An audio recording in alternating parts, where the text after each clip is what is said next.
వాళ్ళని అరికట్టలేకపోతున్నాం. దొంగ ఏమని వాడు ఎవడో దొంగతనం చేసేవాడు మనకు దొరుకుతాడు, వాడి ట్రీట్మెంట్ ఇచ్చేస్తే రెండోసారి జాగ్రత్త పడతాడు, లేదా నైట్ పెట్రోలింగ్ చేస్తాడు, జాగ్రత్త పడతాడు. ఇల్లు తాగుబోతుండే ఐడెంటిఫై చేయాలంటే అడిగి చేస్తాం. తల్లిదండ్రులకైనా బాధ్యత అంతా అన్నానని కాదు, కానీ వాళ్ళ బిజీలో వాళ్ళు పడిపోతున్నారు తల్లిదండ్రులు. నా కొడుకు ఎక్కడ పోతున్నాడు, ఎవరితో తిరుగుతున్నాడు, ఎవడు సావాసం చేస్తున్నాడు, తాగుబోతులతో సావాసం చేస్తున్నాడు, వాడిని కత్తులు కలిసినాడు, గొంతు పట్టుకొని పోస్తున్నట్టుగా వీడియో పెట్టాడు సోషల్ మీడియాలో గ్రూప్లో. అదే బుద్ధిగా చదువుకోవడం, లేకపోతే సొసైటీకి ఉపయోగపడదు, కుటుంబానికి ఉపయోగపడదు అనేది లేదు ఎవరికి కూడా. ఈ పాటికి మీరు తిరుగుతూ ఉంటే తల్లిదండ్రులు పిల్లల దగ్గర నుంచి మొన్న కార్పొరేట్ స్కూల్ ప్రిన్సిపాల్ వచ్చాడు నా దగ్గరికి నెల్లూరులో.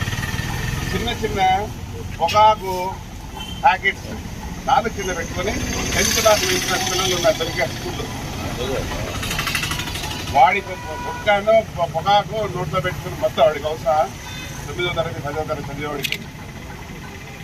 అలా పిల్లలు పాడైపోతున్నారు, తల్లిదండ్రులు పట్టించుకోవట్లేదు. ఏం చదువుతున్నాడు, వాడి మొబైల్ ఫోన్ ఇస్తారు, వాడు ఆన్లైన్ గేమ్లు ఆడతాడు, లక్షలు పోగొడతాడు.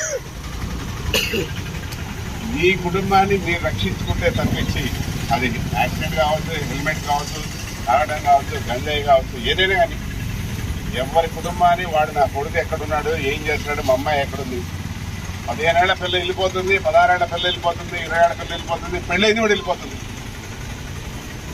ఏ జాగ్రత్తగా ఉండాలి, బుద్ధిగా ఉండాలి, పద్ధతిగా ఉండాలి అని తల్లిదండ్రులు నేర్చుకోవాలి, చెప్పుకోవాలి. ముందు ఈ మధ్య అయితే మరి మొగుడు చంపే బ్యాచ్ తయారైపోయారు. పద్ధతి అనేది కుటుంబం నుంచి వస్తేనే సొసైటీ. 4 ఇళ్ళు బాగుపడ్డాయంటే పక్కన 5 ఇళ్ళు కూడా బాగుపడుతుంది. వాళ్ళని చూసి ఒక ఇల్లు చెడిపోయిందంటే పక్క ఇల్లు కూడా జరగబడతా ఉంటుంది. ఈరోజు మేము వచ్చింది దేనికి, కార్డన్ సెర్చ్ చేయడానికి, గంజా గురించి, దొంగ వాహనాల గురించి, దొంగతనం చేసేవాళ్ళ గురించి, యాంటీ సోషల్ ఎలిమెంట్స్ ఎవరు ఉన్నారు ఈ కాలనీలో చెప్పండి. ఎవడన్నా తాగుబోతుడై, తిరుగుబోతుడై, గంజా అమ్మేవాడు ఉంటే నేను కాదు కదా, నా ఇంట్లో కాదు కదా, నేను తాగట్లేదు కదా అంటే రేపు ఏదో ఒక రోజు వాడు తాగి వాడి దగ్గర గంజాయికి డబ్బులు లేకపోతే నీటిలో వచ్చి దొంగతనం చేస్తాడు. మాకేమి సంబంధం లేదు అనుకోమాకండి. ఒక చీడ పురుగు ఒంట్లో ఒక చోట కణం చెడిపోయిందంటే, క్యాన్సర్ వస్తే ఒళ్ళంతా చెడిపోతుంది.